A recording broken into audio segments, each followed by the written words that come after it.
I am.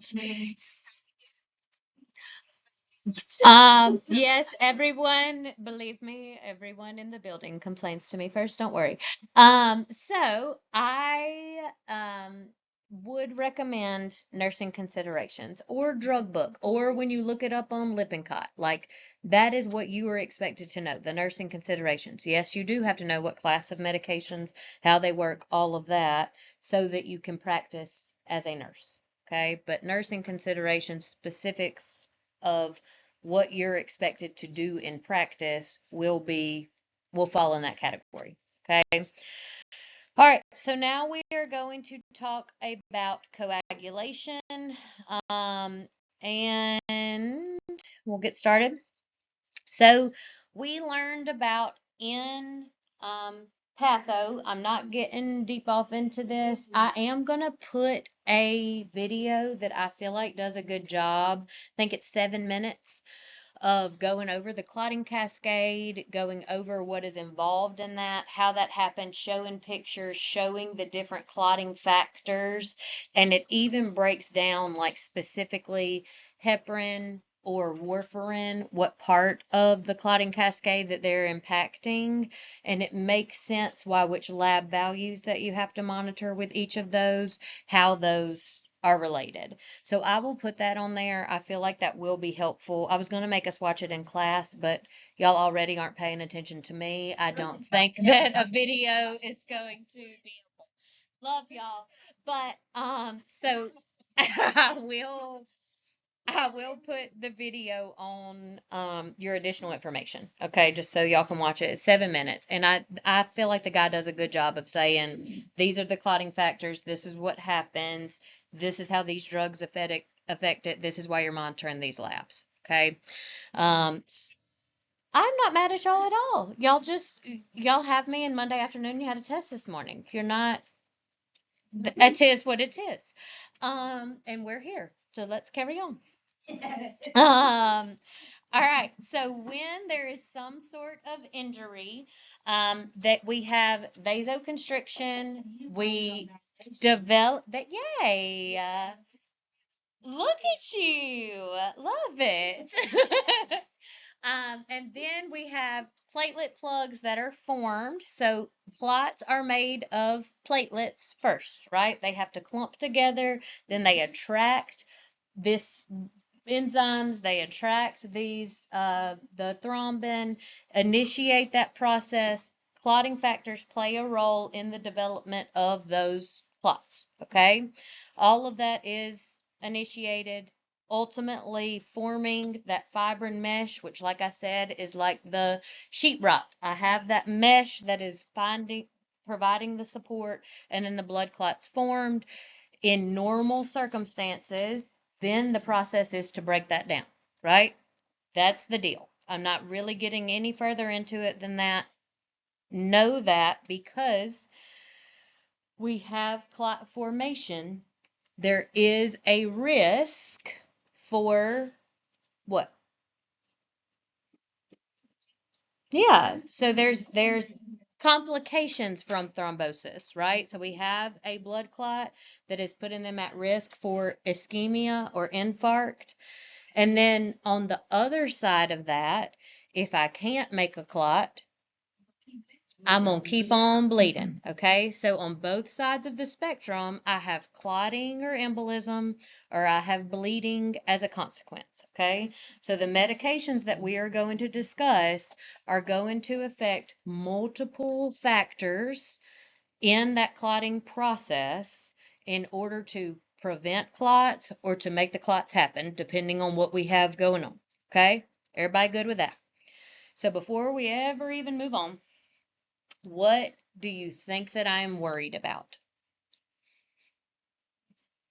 Bleeding. If I'm stopping clotting, I'm promoting bleeding. Okay? So that would be a concern. So what am I looking for if I'm worried about you bleeding? Bruises. So PTT, PT, INR are bleeding times. Okay. We will talk specifically about which you monitor for which drugs. But if I'm just right here saying to you that somebody is on, I'm concerned for bleeding, or I'm concerned that this is contributing to that, bleeding times is something I would want to monitor. Okay. What else? Gums, their CBC. What am I looking at on the CBC? Platelets? Why?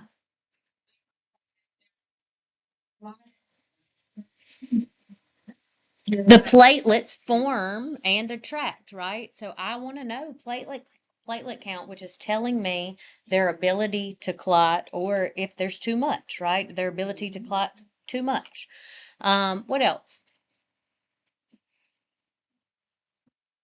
You did great. On the CBC, I'm also looking at hemoglobin and hematocrit. So good. I'm glad.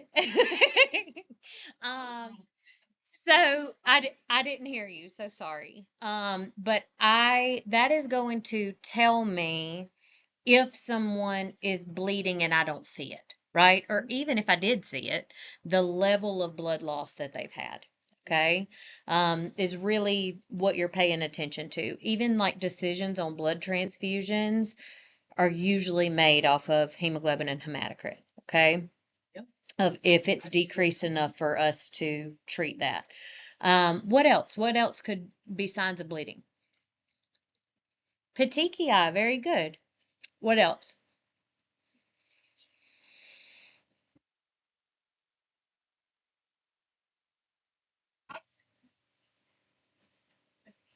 Okay, weakness and fatigue for sure. That could be pale, very good. What else? They could have a hematoma for sure. They could be just bleeding, right? If I walk in the room and you got blood all over the floor, I'm concerned you're bleeding. That's a good indication. Where might they bleed from? Nose, gums. They could. What? I've thought about that. I think so, because even like my doll has aspirin in it, which I think like that's why would play a role, you know? But I think so. 100%. So GI bleed, hematuria, epistaxis, which is bleeding nose, hematemesis, I don't know how to say that word, where they're vomiting blood. And how would I know that there's blood in vomit or stool? Could be coffee ground, could be black. It could be red, depending on the location for either one of those. Okay. And so what it looks like, yes, I can do stool samples. We can check for occult stool. Those are things that I'm monitoring. Because all of those things are risk, what teaching am I providing to somebody if either they have a bleeding disorder that where I'm having to give them medication to make them clot?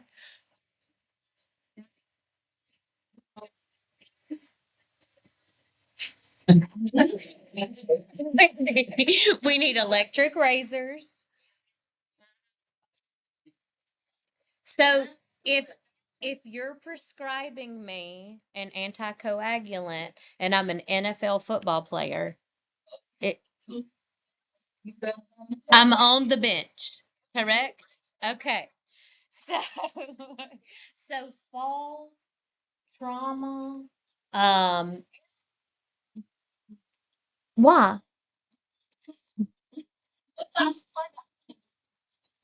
Oh,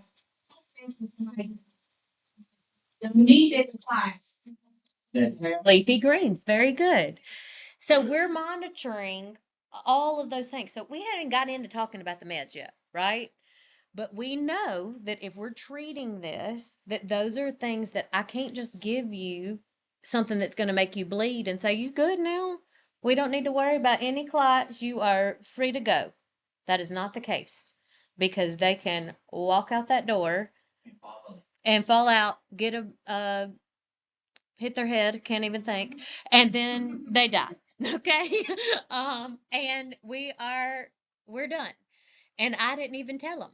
Like, make sure that you don't have rugs that you can slip on. Make sure you have lights. Make sure that there aren't things that are in your way. Make sure you know where your animal is so that they don't trip you. I mean, all of those things play a role in me just giving somebody medication because they don't know.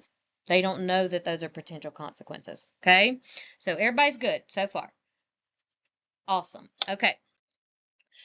So we have the intrinsic pathway that's activated by internal vessel damage, and then extrinsic is by tissue damage. Okay, again, that video that I want y'all to watch, I feel like does a very good job of distinguishing that and saying which meds affect which part of that. Okay, just know that the meds do affect different parts, and that is what it plays a role in the decision making on what they're prescribed. I have a note here that there's a picture on page 855 that goes over just that development of coagulation, the clot formation. Um, Platelet aggregation is, we've discussed, starts by that initial damage, and then different factors play a role in it being activated, developed, adhering, and recruiting more in order to produce more. And I have a note for page 855 on that. So the platelet formation is the first process in hemostasis. Okay. The information on across the lifespan is on page 854. So again, before we get into any of this, if somebody is at risk for bleeding and they start bleeding, what am I going to tell them to do? Pressure. Very good. That would be a good place for me to start, right? And to stop whatever they're doing that is irritating or causing the bleeding. I didn't say this, but I do want to just add that there are things that we can do that can promote bleeding also that we need to be aware of. And I maybe didn't even realize this until I've seen this as a consequence, but I came in and like had gotten a report on my patients, and I go in to see them, and I look down, and this patient has a Foley bag full of blood. And the reason for this is because that's foreign, right? And so even though her bleeding time was so elevated that that minor friction that you could normally tolerate, your body can normally, combat against that, just that normal friction, she didn't have the capacity to protect against that. And so that promotes bleeding. Other things like IVs, surgeries, lumbar punctures, anything where we're actively breaking the skin and causing an injury can also increase their risk for bleeding. So if those things are elevated or we're giving them these medications, we need to be aware of that. I can tell y'all a story of, I went into this patient. It wasn't my patient. I didn't know nothing about them. They just said, "Can you go discharge them for me?" I was like, "Sure, yeah, why not?" So I went in and I gave them their discharge instructions. I took out their IV, I helped them get dressed, whatever. And we get to the elevator. I'm rolling them outside, and this person has a line of blood from their room. I didn't know that they were on anticoagulants, and I had just taken out their IV, and I always, usually my process is counting to 30. Like I'll count to 30 and I'll hold some pressure, and I put the little dressing on it, make it tight, and then we roll out. I know that I looked at it because I always do. Like I'm not just gonna take an IV out and say, "All right, let's go." We had to roll right back in that room. And I'm like, well, that would have been nice to know. So even that, like, I didn't physically injure them, but there was already a hole that now I've opened, and I didn't put enough pressure, and they're gonna bleed. Okay, so just know that there's things that we can do that can contribute to that also. Um, Pediatric patients, they're not used a whole lot. Again, this would be probably for some sort of congenital effect, or if they had surgery or something. Most of the time, low molecular weight heparin, enoxaparin is the name of the medication that's more commonly given, is the preferred anticoagulant for children just because it has less side effects. There's less serious effects and it doesn't last as long. It can be managed more easy and it's weight based. For adults, we want to make sure that safety is a part of what we're teaching. It can be used to prevent and treat clots. We want to prevent injury, do all those things that we said that we were going to do. We're monitoring their coagulation or their bleeding times, their CBC, specifically platelets, hemoglobin, and hematocrit. We want them to wear like a medication alert bracelet that says they're on anticoagulants. And I don't know that I've ever in my life seen somebody out wearing a medication alert bracelet. Maybe I just don't pay attention enough, but minimally somebody needs to know that, right? Like if they're with somebody that they're on anticoagulants. You can program it into your app. That is really cool. I do love that there are they have like a little health card or whatever that you could pull up to say you're diabetic or say you're on anticoagulants or that you have seizures or like certain things that people wouldn't otherwise know. Like see something like it's that's on the what do they call the ambulance people? I can't think of what they're called either. Paramedics. There we go.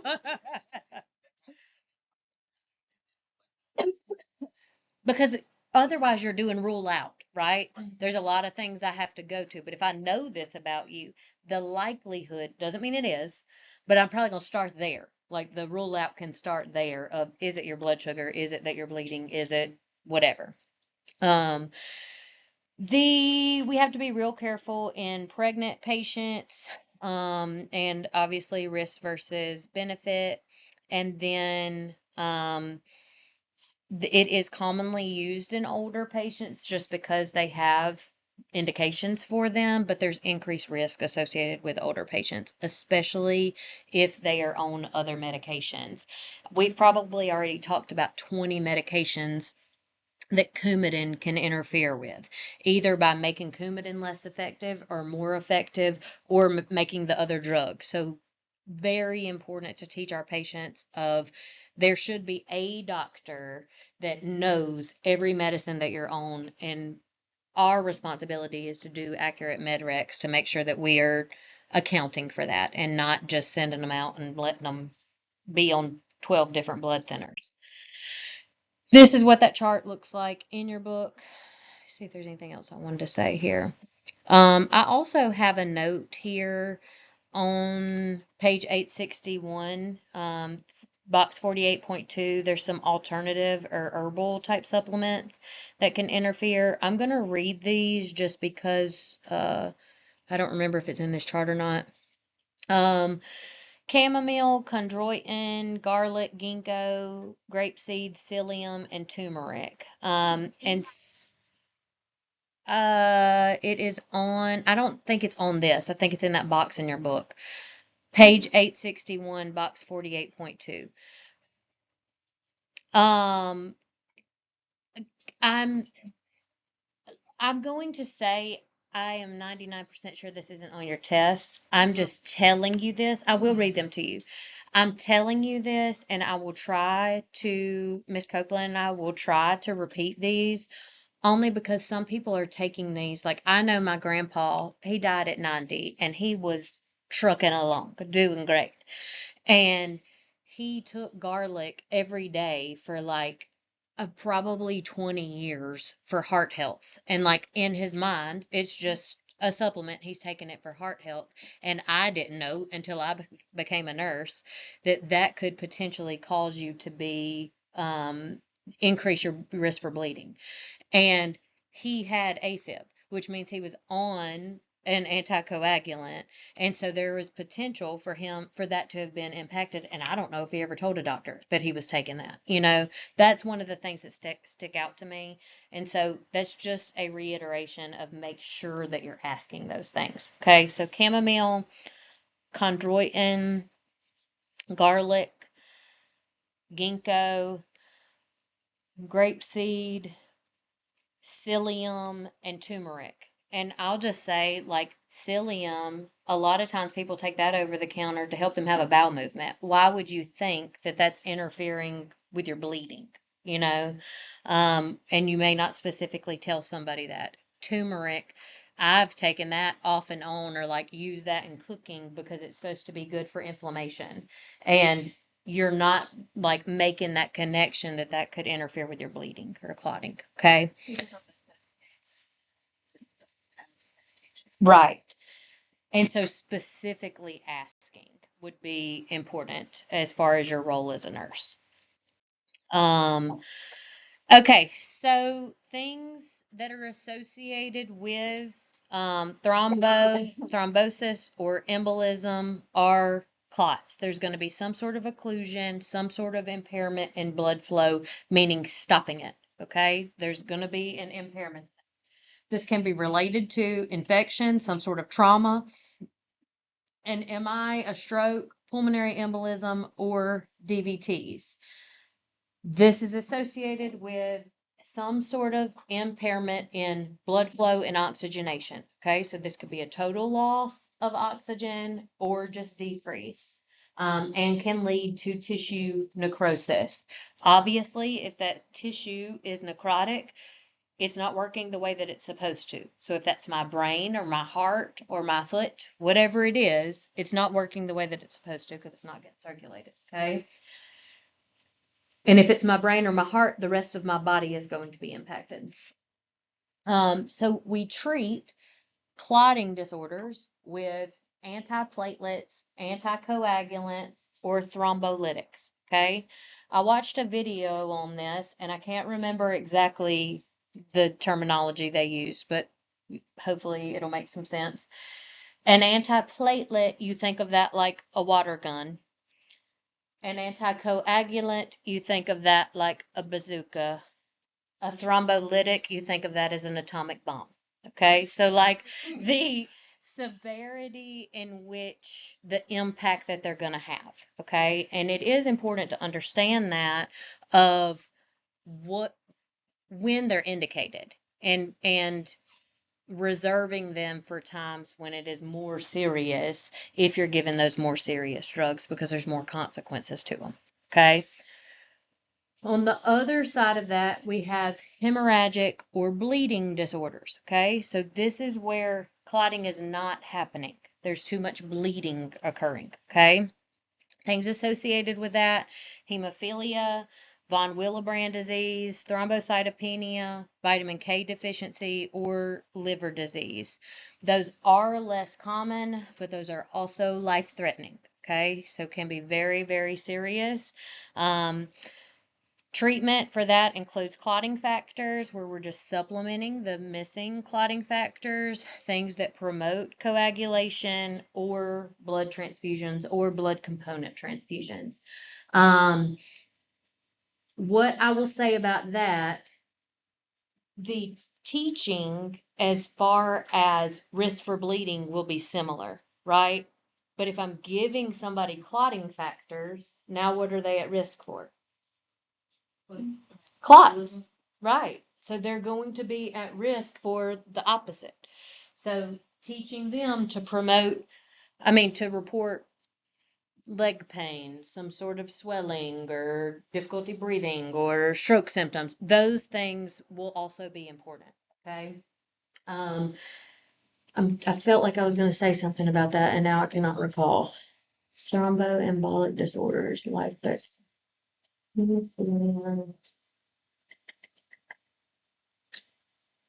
I can't remember.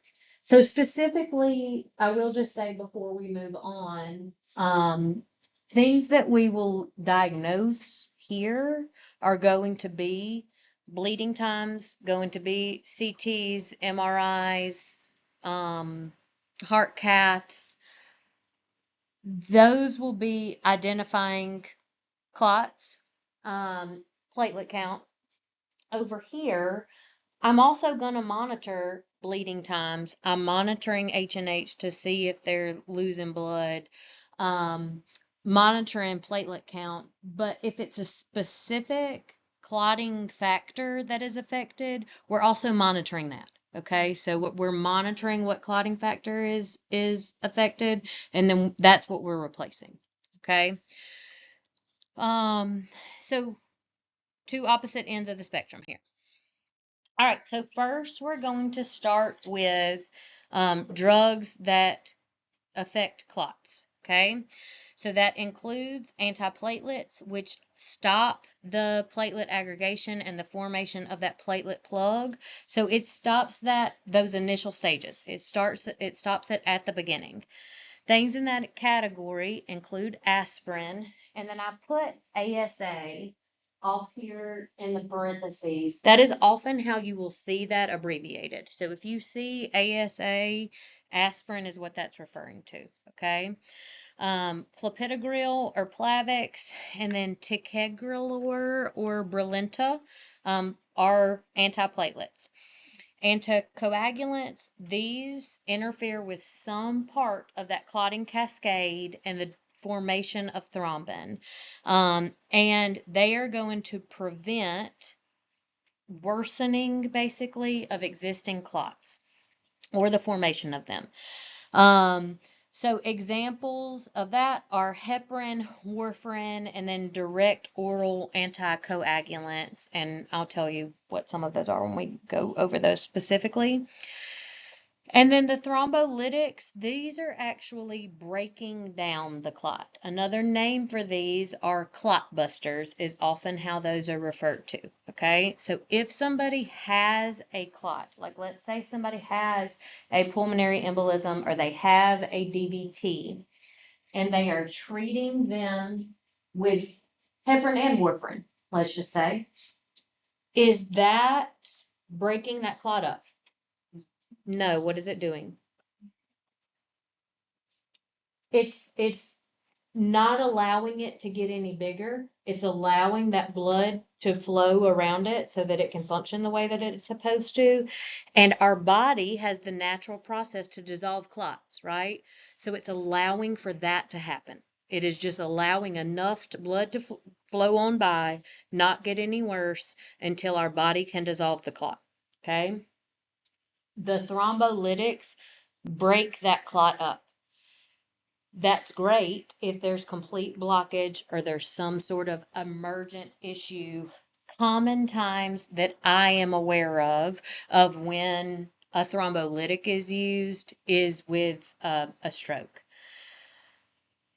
However, because they're breaking up clots, there is a huge risk for hemorrhage associated with that. Okay, so those are reserved for more very serious, acute, emergent times. Okay,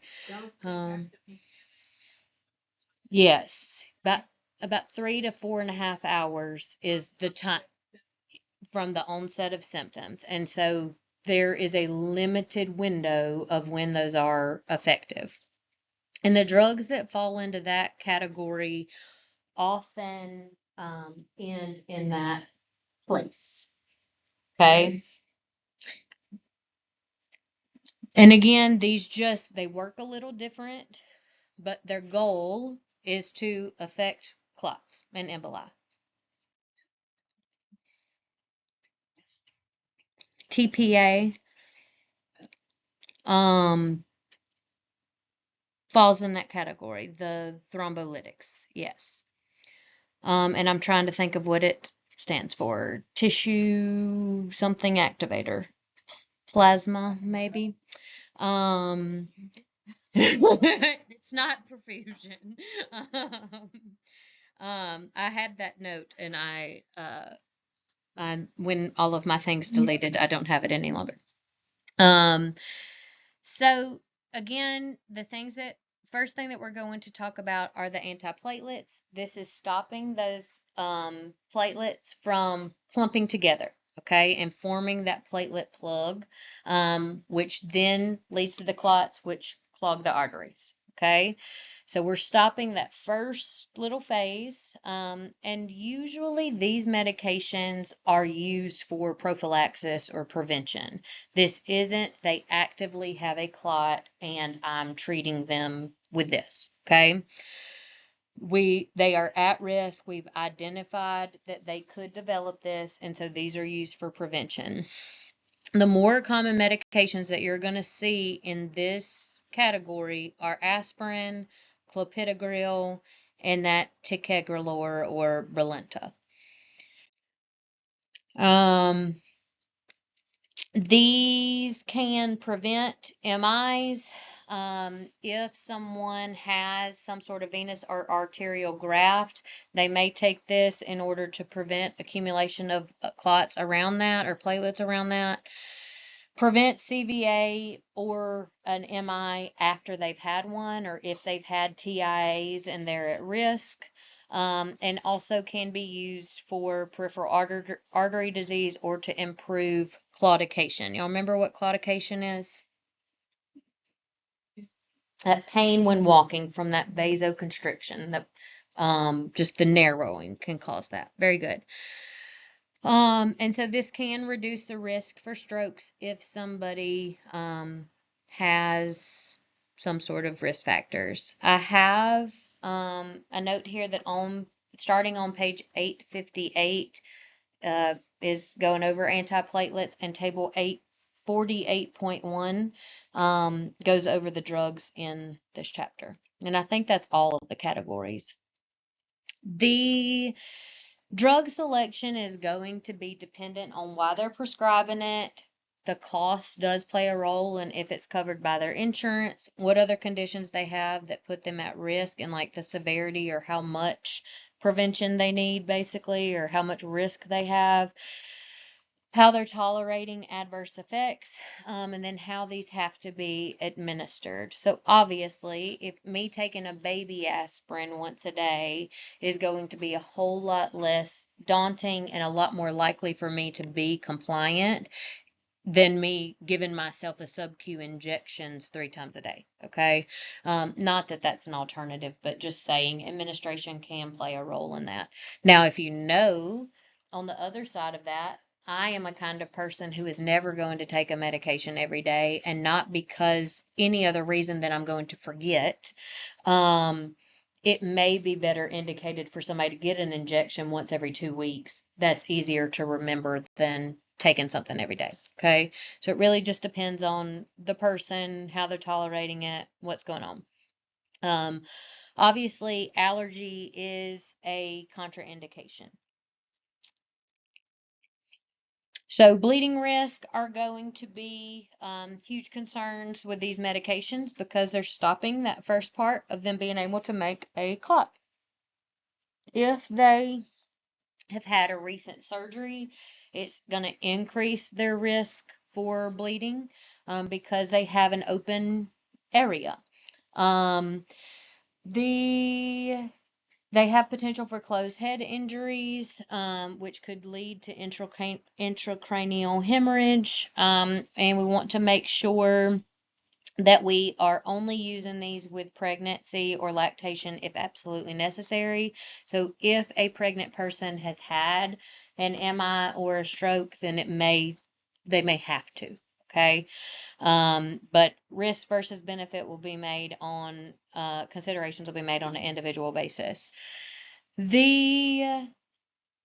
I have a note here to look on page 861 for potential interactions, especially if they're given in conjunction with one another. And again, just when in doubt, make sure that you're looking it up if you don't know. If I'm worried about bleeding, we said that we're going to monitor their H&H. As a general rule, and this is going to be dependent on if somebody's having symptoms or not, but transfusion decisions are made based on the level and if the person has symptoms. Okay.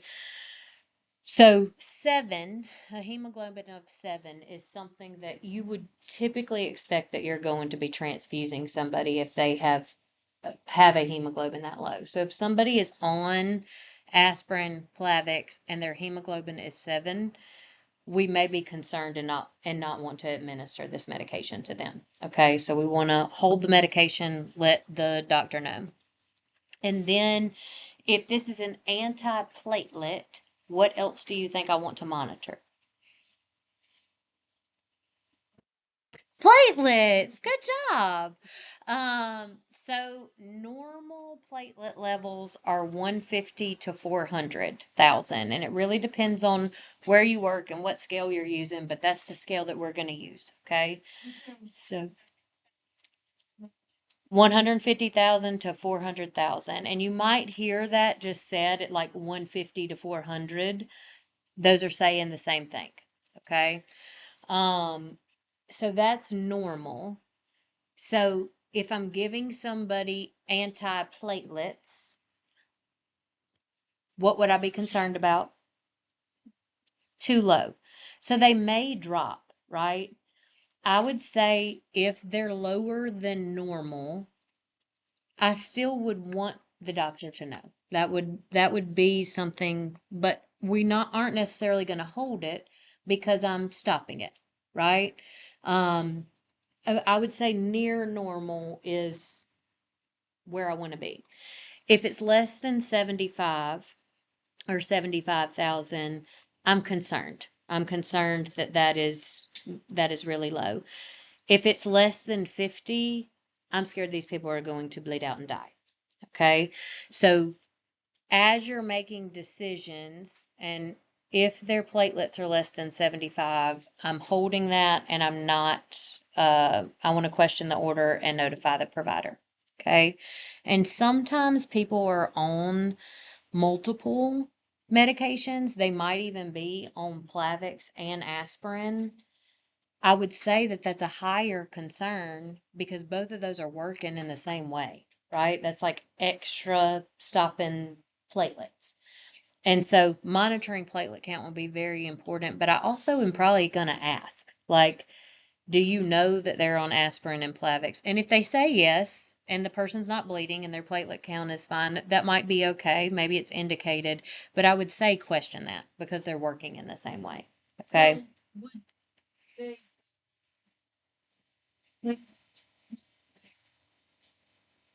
If they're getting the Not daily. I mean, a lot of times people are at home taking aspirin every day or even Plavix every day. They monitor it more frequently when you first start it of how it's going to impact you. And then that's why teaching what bleeding looks like or ways to prevent that are going to be very important because if they notice that, if they notice dark stools or if they notice that they have these little red dots on their face or whatever, that would be something I need them to report. A lot of times they are checked daily, but I would say it it's not even necessarily that they're looking for that, but that would just be dependent on what the patient has going on. But if I suspect bleeding, yes, I'm checking platelet count, I'm checking bleeding times, I'm checking H&H to see even if they're actively bleeding and I know where that is, they could also be internally bleeding and I'm not seeing that. After, before, after surgery, all of those things will be very important. Most of the care that I have provided as a nurse is to patients after surgery. And so that's my perspective of like they've had a procedure and I am monitoring them before and after of what occurred. And sometimes they lose too much blood during surgery and they're kind of teetering a line of are we going to transfuse or not? And most of the time, if the patient is symptomatic, helps make that decision of if they're weak, if they're fatigued, if they're dizzy, if their blood pressure is low, that'll help make that decision. Um, okay. So bleeding, GI distress is also very common. Um, Aspirin especially can be irritating to the GI tract. There is a risk for ulcers with aspirin. There also is a risk for salicylate toxicity with aspirin intake, which can look like bleeding or ringing of the ears is another side effect of that. And if they develop that or if they report that, we don't want to continue giving that to them. Um, the because they're at risk for bleeding, and I would say this is true for any anticoagulant, but aspirin is going to be especially important. If somebody has peptic ulcer disease, um, they already have irritation, they already have inflammation, they already have a break in integrity, and so putting them at risk for bleeding and causing further irritation is just going to make that worse. Okay, so that would be contraindicated. That's really true of most anticoagulants. Um, if we are giving this with other antiplatelet medications, like I said, if I'm giving clopidogrel and aspirin together, that's increasing their risk for bleeding. Also, if we're giving this with other anticoagulants like heparin or warfarin or NSAIDs, those different herbal supplements that we talked about, or SSRIs, can increase the risk for bleeding. And so that's our job to look at that. And again, those signs and symptoms that I said make the decision of if we're going to transfuse. I want to know that. Are you dizzy? Are you weak? Do you have high tachycardia or hypotension? Have you passed out when you stood up? Like those things are things I would want to know that could indicate that they're having bleeding, and maybe specifically asking like, have you noticed blood when you're brushing your teeth or something like that? All right, so here is our drug card for that. So if there is an increased risk for bleeding for whatever situation, or they're actively bleeding, if they have the low hemoglobin or low platelets, that would be an indication for me to hold aspirin. And I have that this information is on page 862. If they develop the aspirin or salicylates toxicity, we treat that with activated charcoal, which helps to bind that and allow us to excrete it. Another consideration for aspirin, because y'all haven't really learned this before, we do not give this to children. Because especially once they have a viral illness like chickenpox, they're at an increased risk for developing something called RISE syndrome, which can be deadly.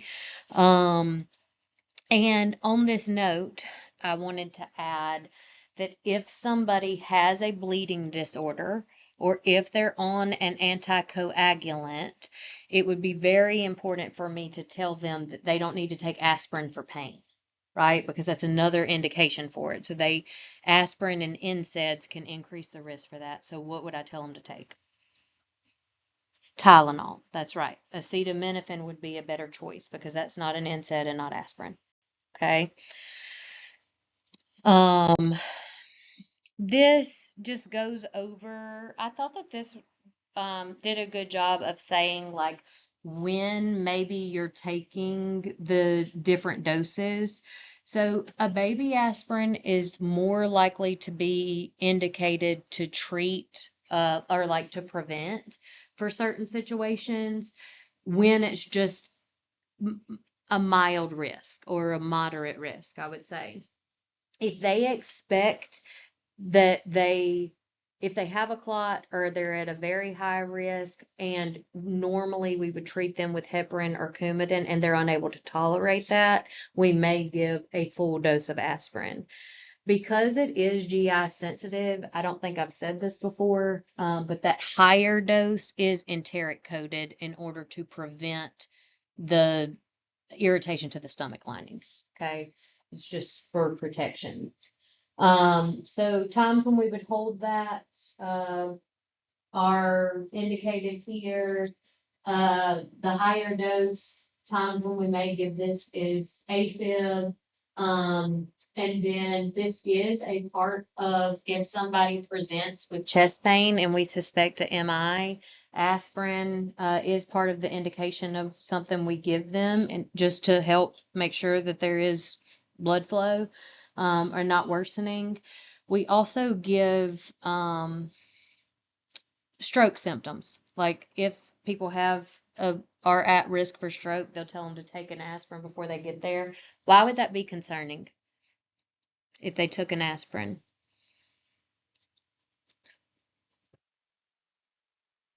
What'd you say?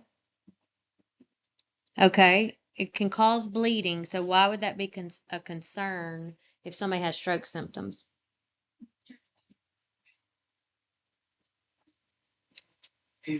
Maybe they have a hemorrhagic stroke. And so if I take an aspirin and I stop the platelets, now I've just caused a big issue, right? And so identifying that is why it's so important when somebody does have stroke symptoms that we identify that early with CT, MRI of is this a hemorrhagic or ischemic stroke so we know how to treat it properly. Okay. Um, the was going to say something about this. AFib, I can't remember if I talked about that, but that is an indication of why somebody is on anticoagulants long term. Why?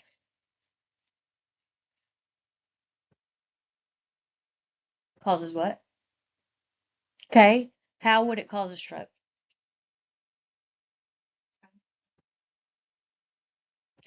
What is AFib?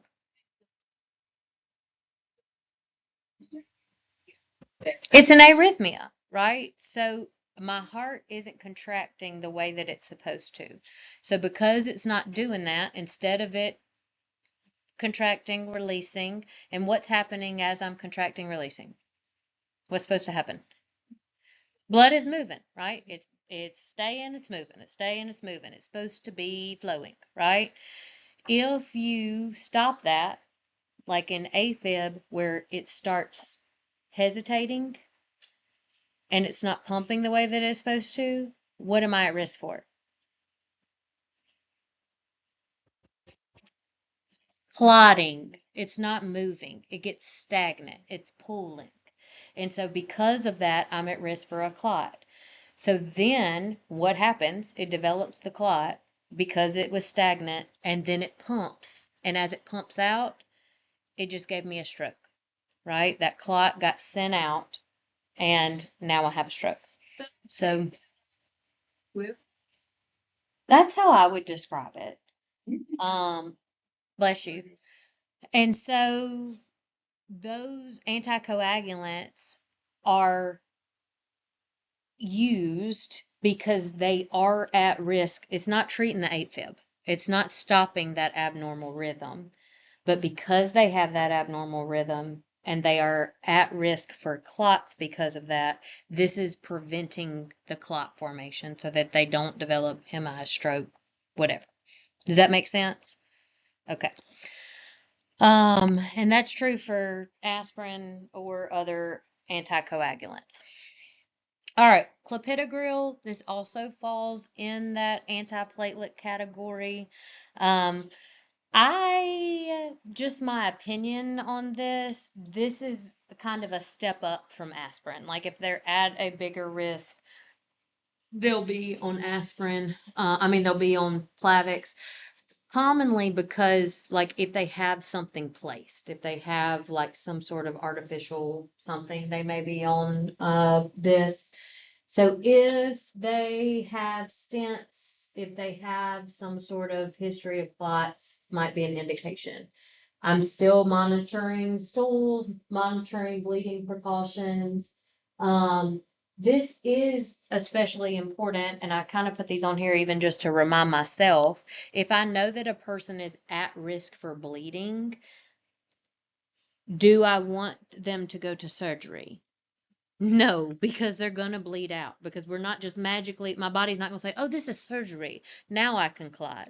No, that's not the case. And so there are rules of these medications need to be stopped beforehand, before they have a procedure. So your role as you're preparing a patient for surgery is to ask, have you taken aspirin? Are you on some sort of blood thinner prior to them going to surgery because their blood isn't going to clot?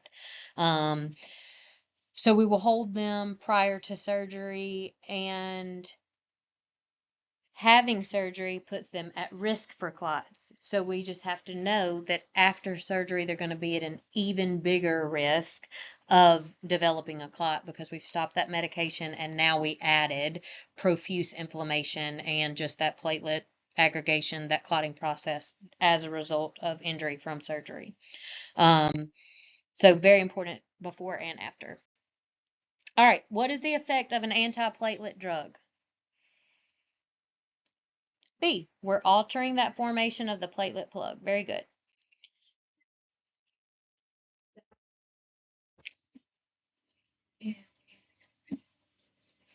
What they do, they affect different things. So they are more so they're affecting different parts of that clotting process. So antiplatelets are specifically affecting platelets. Those medications are affecting parts of the clot, different parts of the clotting process, which I have that we will discuss. But that they are doing the same thing, but they're chosen or more indicated based on what part, first of all, what the patient has going on, and then what part that they're affecting, if that makes sense. Um, and usually just as the risk increases, antiplatelets are going to be more mild, is what I would say. And then anticoagulants are going to be more, there's a greater risk or more likelihood that they're going to develop that. All right, so anticoagulants, these prevent new clots or prevent the worsening of existing. These can be given after an MI or if they're at risk for a DVT. These are commonly given after people have had surgeries, especially like hip or knee surgery where they're going to be at an increased risk for a clot. Again, these do not dissolve clots. We're only preventing them from getting worse or from forming. So there are heparin and enoxaparin. These other medications also are given parenterally. So heparin can be given IV or sub-Q, and enoxaparin is given sub-Q.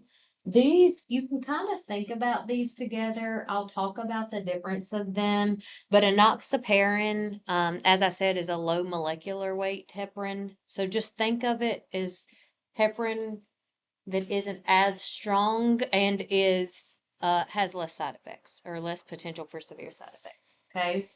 And then we can oral medication that we can administer is warfarin, and that is a vitamin K antagonist.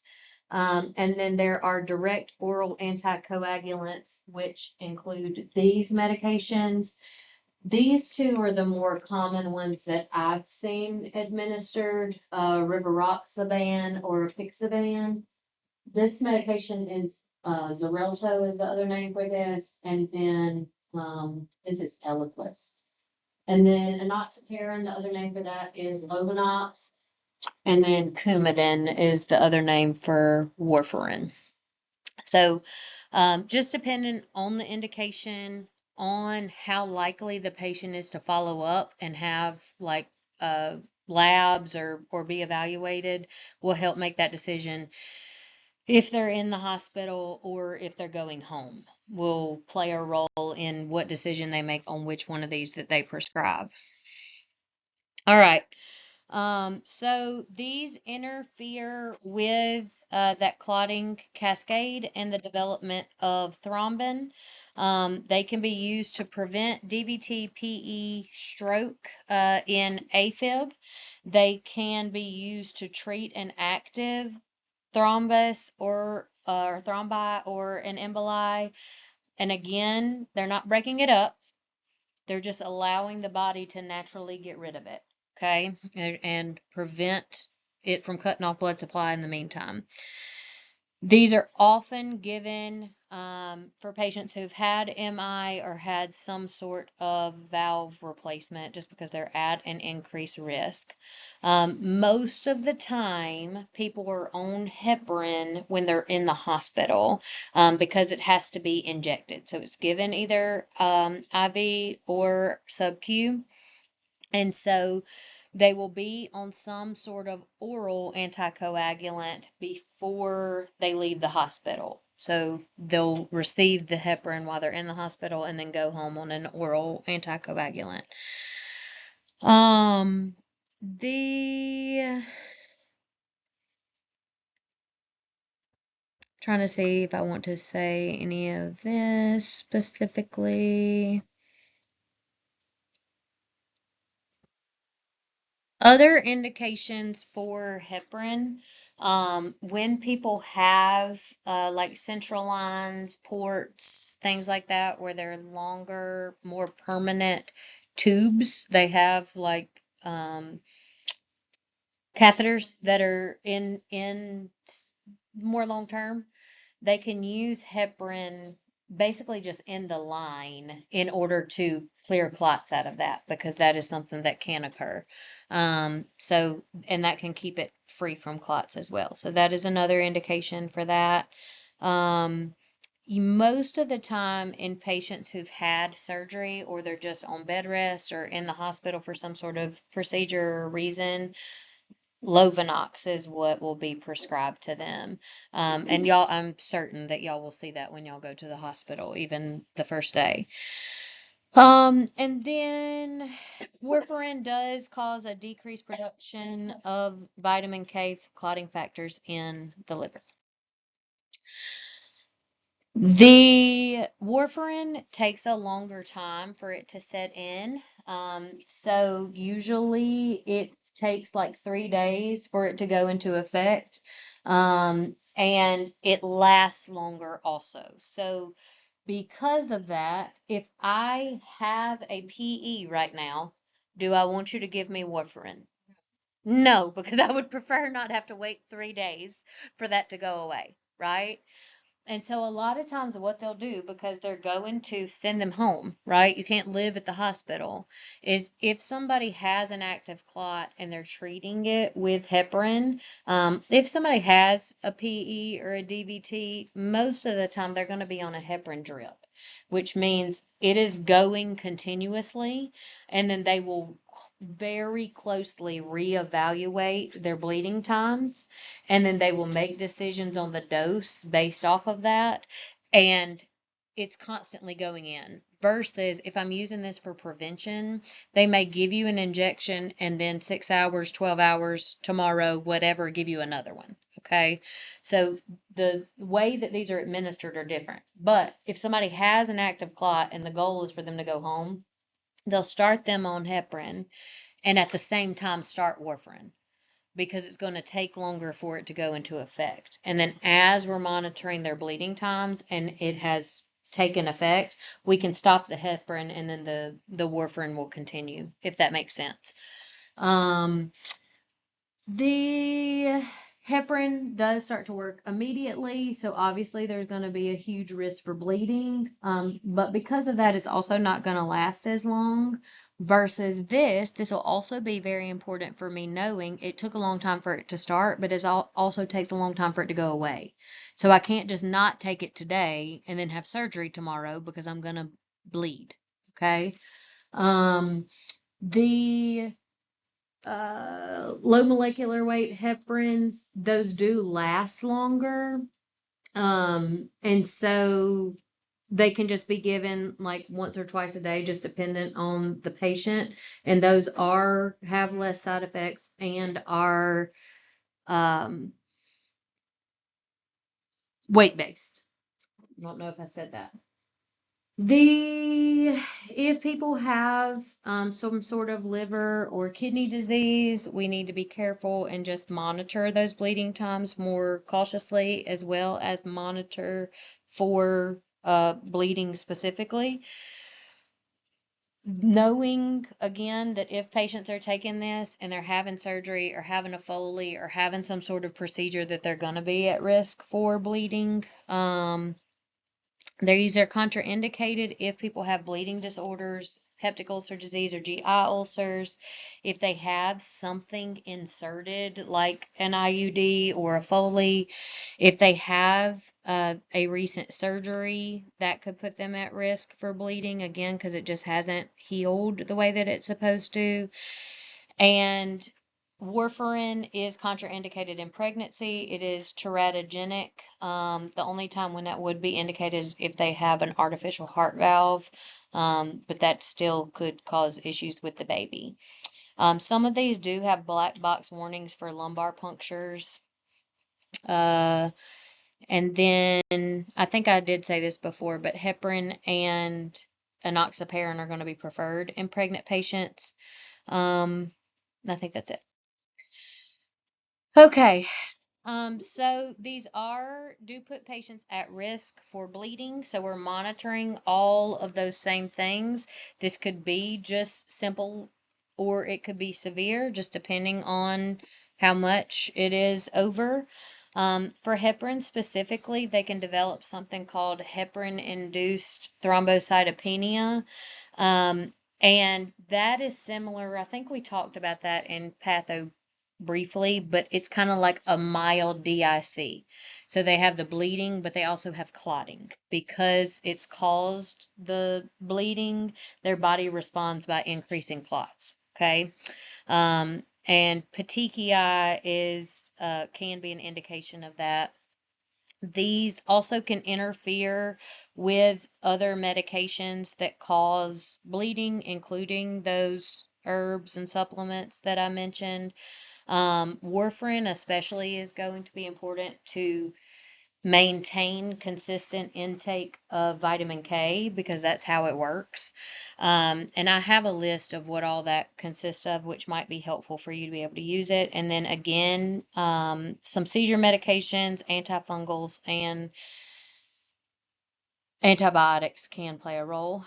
I have a note here that on page 863, box 48.2 goes over monitoring those labs. I think it will make more sense, and I'm going to talk about specific to each when I get to the picture for them, because I think we don't need to talk about it on 8 slides. But I think that video does a good job of saying why, like the why behind each one of these, why it matters, which ones that why the different ones will be elevated and why you're monitoring them. 863, box 48.2.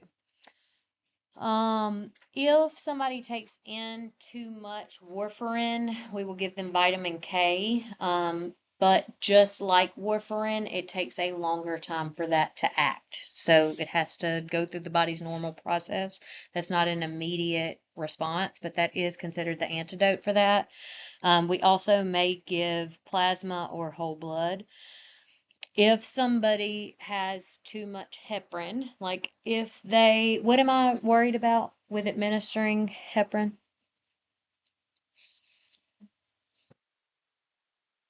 Bleeding, is that what you said? That's true, yeah.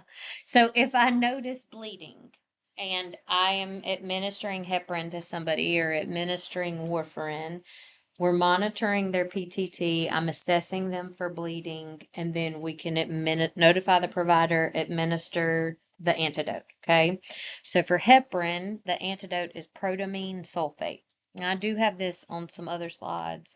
Um, the They also are at risk for fatal anaphylactic reactions. And then the direct oral anticoagulants like Xarelto or Eliquis, a risk associated with those is if they're stopped abruptly, they're at risk for clotting, like at an even increased risk. And so if somebody's going on vacation or if for whatever reason they ran out of money and they can't pay for it, they are at an increased risk for clotting if they're on those medications. So very important to provide education to them so that they don't notice that so they don't experience that. And then if they're on multiple of these, obviously the risk is increased. So we're monitoring platelets, we're monitoring either PT, PTT, INR, monitoring H&H for bleeding. Okay. So the prototype in your book is heparin, but I do have slides or pictures on each of these that I will cover. I have a note that this is on page 867, 868.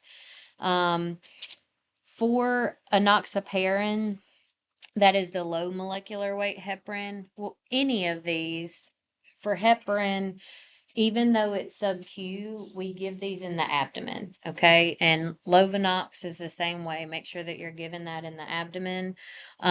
Because it is a blood thinner and because you are giving a sub-Q injection where you're actively injecting something, what do you think they're at risk for? Yeah, so bruising is a common thing that can occur, and it might even hurt a little bit, and that's to be expected. You're injecting an anticoagulant in that area. Now, if they're profusely bleeding from it, I'm concerned. That is something that you would be worried about. But bruising and a little bit of pain at the injection site, they might even, in Lovenox, sometimes they say it burns when you inject it, and that can be normal. Itching, swelling, hives, active, profuse bleeding, all of those would be abnormal and not something that we would expect. Okay. Um, so this, again, heparin can be given IV or sub-Q. For heparin, we monitor PTT. Okay. Specifically to heparin, that is the coagulation study that we are monitoring. And I heard someone or myself, I can't remember where this came from, but a way to remember for heparin, and you may also see this as APTT, those are the same things, okay? Is if you wrote this out like lowercase and you put the T's together, it makes a H. And so the PTT is for heparin, okay? The reversal for this is protamine sulfate. So if they're bleeding or if we suspect the heparin-induced thrombocytopenia, that is our antidote for this. We're doing all those teaching for bleeding precautions with all of these medications. Correct. And I do have a picture of that it'll have that on there. All right, so for PTT, the what we would expect is 1.5 to 2.5 times normal. Okay, normal is somewhere between 25 and 45. It really depends on who you're asking. And so 1.5 to 2.5 times that is somewhere between 46 and 70. So if you go to give heparin and the PTT, I have to evaluate that before I'm giving it. If I'm going in to adjust my drip rate and their PTT is 70, what am I going to do?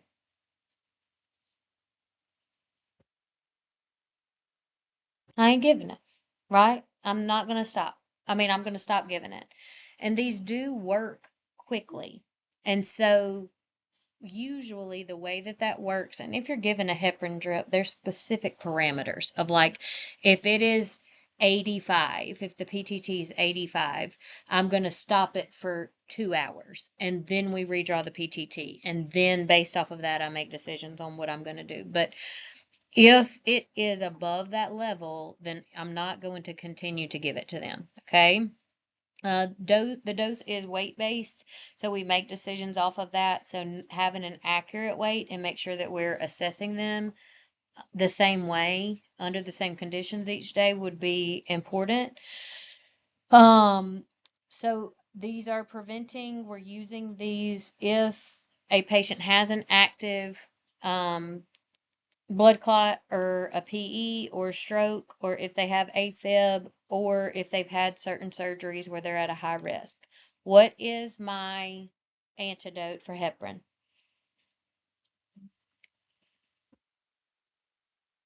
Protamine sulfate. Very good. Okay. And so I will, if it is elevated, what my orders might say is to stop the drip and administer protamine sulfate. Okay. That really will just depend on your order, but if it is a question, the antidote to this is protamine sulfate. So even if I go in and I notice bleeding at from their IV where I'm administering the heparin or from their surgical site, I'm going to stop that infusion. We're checking the PTT, and we will administer the protamine sulfate. So INR and PT are not relevant here. And the rule of thumb is like if the platelets have decreased by half, then they're at an increased risk for HIT. Okay, that heparin-induced thrombocytopenia. So we would hold the medication. All right, next we have enoxaparin. Again, this is weight-based. For heparin and enoxaparin, you want to make sure you're not rubbing the site because it's going to increase the risk for bruising, bleeding, even though it might burn or sting a little bit. There are less risk and adverse effects because it is a lower dose, basically. So when we administer this, 2 inches from the umbilicus is where we start with sub-Q injections. I will say what I was taught and what I have used in my practice is that for Lovenox, you use the love handles. And so really what you're thinking of is somewhere with more fatty tissue. Like even somebody who's very thin, a lot of times there's a little more tissue there. We are giving these in the abdomen, okay? And then again, there can be pain or bruising at the site. So we'll monitor their liver function is something we need to pay attention to, and bleeding. If somebody has a history of heparin-induced thrombocytopenia, that would be contraindicated for heparin or for enoxaparin. And that might be one of those times where they have to have a higher dose of aspirin or maybe Coumadin. Okay. Um, trying to see. So this, because it's lasts longer, lasts not as long as warfarin, excuse me. These just need to be stopped between 12 and 24 hours before surgery. So it doesn't take a 4 to 5 day turnaround. All right. Warfarin, so this interferes with vitamin K, and which then impacts these clotting factors, okay? And so because it interferes with vitamin K synthesis, we have to make sure that we are being consistent in our intake of vitamin K. Okay, because if I take in more, then I'm going to need more Coumadin. If I take in less, I'm going to need less. Okay, and so we just need to make sure we're not telling somebody to increase or decrease. We're just saying make sure that you're staying consistent. The side effects of these are going to be the same. Um, Oftentimes, I will say Coumadin really isn't used as often, in my opinion, because it requires very close monitoring. You have to, I can't remember, it might be daily that they have to check their PT-INR, but it's very frequently. And if they don't take their medicine like they're supposed to, or they don't get their labs checked, they're at risk for bleeding and they're going to die. And because it lasts longer, it's harder to treat. And so because of that, oftentimes they've moved to putting people on those like Xarelto or Eliquis instead because they don't require as close monitoring. Okay. So we want to make sure we teach them to monitor for signs of bleeding, that they need to have their labs checked frequently, and to maintain that consistent diet. And again, because this takes longer, a lot of times they're started on heparin and Coumadin at the same time. And then once Coumadin takes effect, they stop taking the heparin. The PT-INR are the labs that we check with Coumadin, okay? And PT matters, but INR is more what you're paying attention to. And the rule for this is that the INR needs to be 2 to 3 times normal. So normal is 1. So I would expect that a patient on Coumadin is between 2 to 3, and that would be therapeutic for somebody who is being anticoagulated. Um, and then for PT, again, that just needs to be 2 to 3 times normal. Another consideration for Coumadin is if somebody is on antibiotics, the antibiotics can actually can kill intestinal bacteria that make vitamin K, and so they're going to be at a risk for bleeding. So this can interfere with certain antibiotics, also antidepressants, other things that are going to increase the risk for bleeding, amiodarone, NSAIDs, um, and then those, uh, what are they called? Alternative type medications. If their INR, what did I say is normal for somebody on Coumadin? 2 to 3. So what if it's 5? Yay! And what are you going to give them? Vitamin K. Very good. Okay. Um, and then we're calling the doctor, right? This does require frequent monitoring. Like I said, this is some examples of some things that have vitamin K in them. Again, they just need to be consistent. Green leafy vegetables and liver are commonly what you hear associated with that. Okay. So here's just a chart on heparin versus warfarin. I'm not going over this again because I've said all of these things, but that might be helpful for you to just be able to compare what those are affecting. For Xarelto, which is one of those direct oral anticoagulants, they don't need the studies and they don't have to avoid vitamin K, so it doesn't require that frequent monitoring. So that might be preferred. They can be more expensive is a reason why it wouldn't be prescribed. There's also risk for intracranial hemorrhage with that. So we would need to assess risk before deciding if that's appropriate. All right. Thrombolytic drugs. Again, this is our atomic bomb. So these are clot busters. Very important to know that there is that narrow window of when we can administer it. So between 3 to 4.5 hours. There's a huge risk of bleeding. So if they have taken this, they cannot have any injections. No sub-Q, no IM, no IVs. They cannot have an injection. They are going to bleed. Okay. Again, these medications that fall in this category end in that place, and those are used to dissolve clots.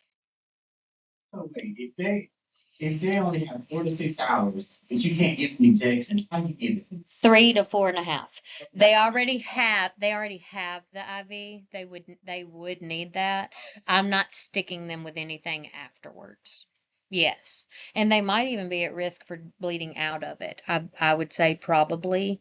But a new injury is going to be different than something that's already there. But like for these people, my story of me taking out somebody's IV, that would be very important. Like I have to hold pressure in order to do that. Okay. ABGs would be a very big no-no.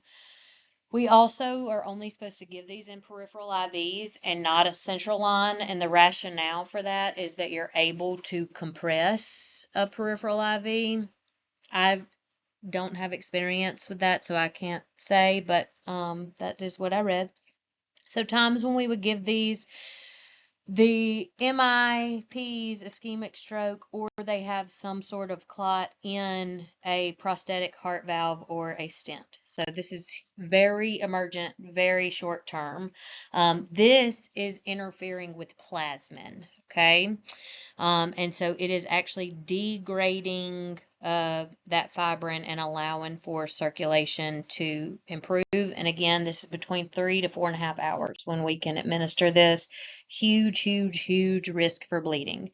If somebody has active bleeding, like if they have peptic ulcer disease, if they've had a recent stroke, if they've had some sort of surgery or trauma, this would be contraindicated if that's been within 2 weeks. It actually says for stroke within 3 months. This would be contraindicated because you can just reopen that repaired place, basically.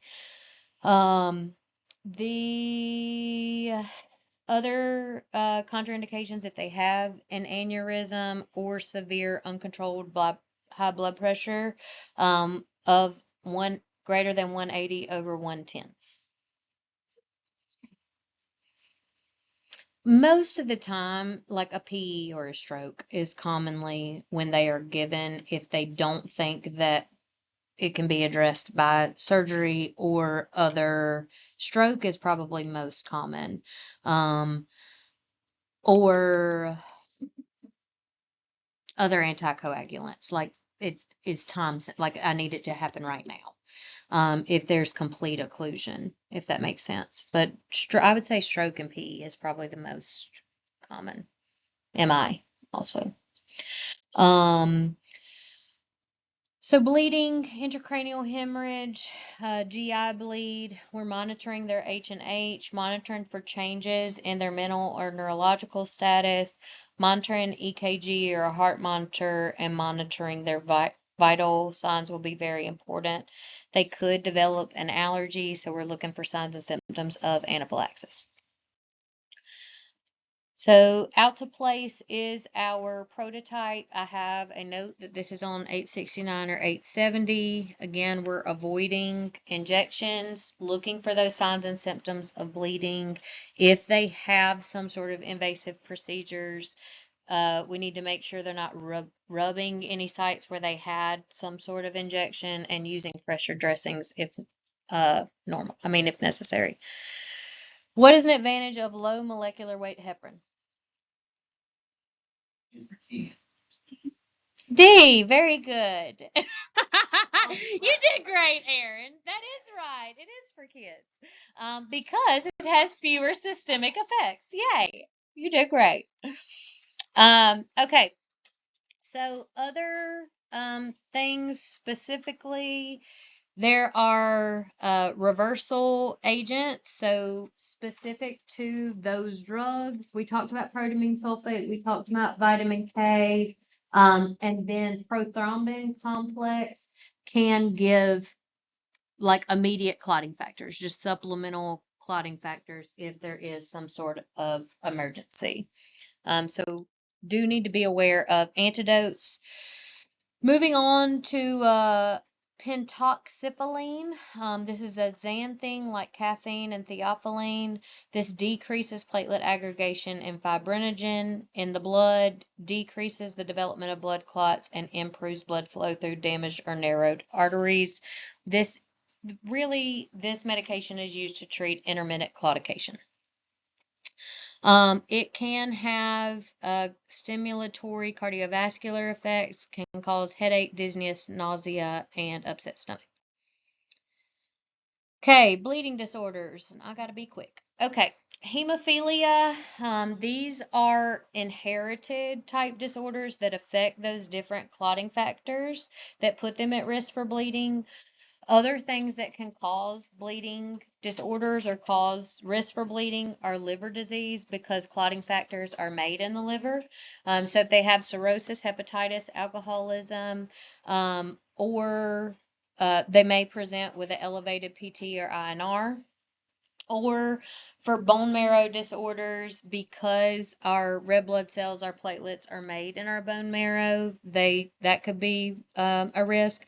So if somebody has thrombocytopenia, leukemia, aplastic anemia, they can have decreased platelets, which puts them at risk for bleeding, which will look like petechiae, purpura, which is kind of just worsening of that, or bleeding mucosa.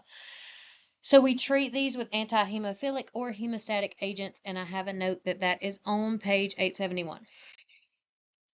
Okay, these consist of these medications indicated here, and they really are just supplemental clotting factors. And dependent on what is causing it, that will determine what clotting factor they use to replace it. Okay. And that's basically what that says. We may give these if somebody has spontaneous bleeding, if we suspect that, if we know they're about to have a procedure and they're going to be at risk for bleeding, or if they are actively hemorrhaging. So this is contraindicated if they are allergic. If they are pregnant, we need to use caution. And then if they have some sort of recent surgery or liver issues or cardiovascular issues. These must be given IV and they're processed in the same way that our natural clotting factors are. Trying to see if there's anything. So the risks with these are the same with blood products. So they may develop headache, flushing, chills, lethargy, fever. They may have burning or stinging at the site and nausea, vomiting. Here is our prototype for that. Again, given IV, given slowly, dependent on replacing the missing factor. All right, hemostatic, this is something that promotes a clot. Okay, this is to make me have a clot. So we have systemic agents. The drug there is aminocaproic acid or Amicar, and that obviously is going to cause systemic clot formation. Or there are things that can be applied topically. So if you have an acute bleed and you're not in a facility, or if they're doing surgery, they can use these things in order to stop bleeding. Okay. So the systemic works by inhibiting the plasminogen activating substances, which prevents the breakdown of existing clots and allows for clot formation. And some of these do directly activate clotting factors.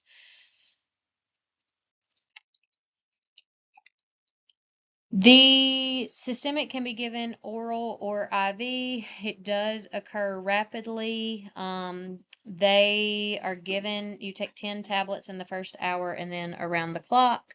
Topically, it can be given in a lot of different forms. So sponges, spray, like a gel, I guess, glue, and powder. And most of them dissolve as they heal. DIC would be one of the biggest risks with systemic use. Topical, if they have some sort of allergy to cows or to the products themselves, there could be a risk for infection at the site. So arrhythmias, or clots are going to be the biggest concern. If somebody has a history of that, that's going to be an even bigger risk. And then if they have DIC, they're going to be at risk for tissue necrosis. So all of the side effects are going to be from the development of the potential for clots. And then there is a risk for hypotension if it is administered too quickly IV. For topical, again, infection, they can have abnormal clotting or healing, or they could have impaired inflammation due to that foreign substance. And then there is risk for clotting if it enters the bloodstream. So I would say just very important to only use it at the site where it's indicated and as minimal as possible. These, if they are on some sort of blood thinner, if we give them this, obviously those are going to be combating to perform. If I'm giving something that thins their blood and give them something that makes a clot, they're not going to be as effective. If they're on things like hormones like estrogen or oral contraceptives, they have increased risk of developing clots. Antiplatelets also can reduce the effectiveness, and that's really that. And then this is just a little bit more information about those specific types of topical things, not necessarily anything you need to know. And then I just got a picture of some of the forms of this, like the spray or the dry powder, the little sponges and dressings that are impregnated with the hemostatic agents. Okay. All right, so the indications for use of a systemic hemostatic agent is to prevent clot formation. No, I'm statting or stopping the hemo, right? So I want a clot. Very good.